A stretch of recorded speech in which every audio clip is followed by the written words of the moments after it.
আমি ঘোষণা দিচ্ছি, লক্ষ জনতাকে সাথে নিয়ে বাংলাদেশ জামাতে ইসলামী থেকে যারা আগামীতে সংসদ সদস্য হিসাবে নির্বাচিত হবেন, যদি আল্লাহর ইচ্ছায় জনগণের ভালোবাসায় বাংলাদেশ জামাতে ইসলামী থেকে সংসদ সদস্যরা নির্বাচিত হয়ে সরকার গঠন করেন, তাহলে কোনো এমপি, কোনো মন্ত্রী আগামীতে সরকার কিন্তু প্লট গ্রহণ করবে না। কোনো এমপি এবং কোনো মন্ত্রী ট্যাক্সবিহীন কোনো গাড়ি চড়বে না। কোনো এমপি এবং কোনো মন্ত্রী তার নিজের হাতে কোনো টাকা চালাচালি করবে না।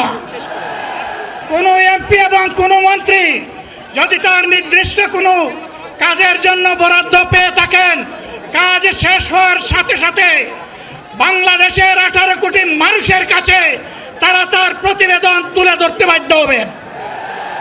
সম্মানিত বন্ধুগণ, চাঁদা আমরা নিব না, দুর্নীতি আমরা করব না, চাঁদা আমরা নিতে দেব না, দুর্নীতি আমরা সহ্য করব না।